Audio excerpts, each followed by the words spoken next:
A sada će nam se predstaviti krojački salon Kreativa.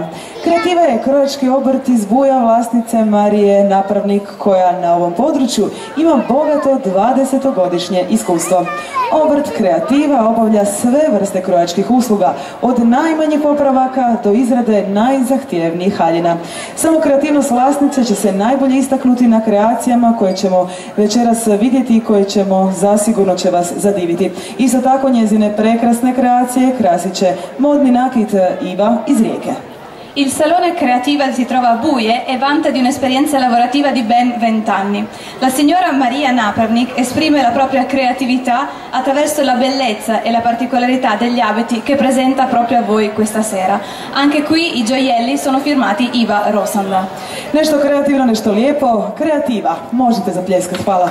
Un bel applauso.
Prekrasne, elegantne večernje haljine krojačkog salona Kreativa.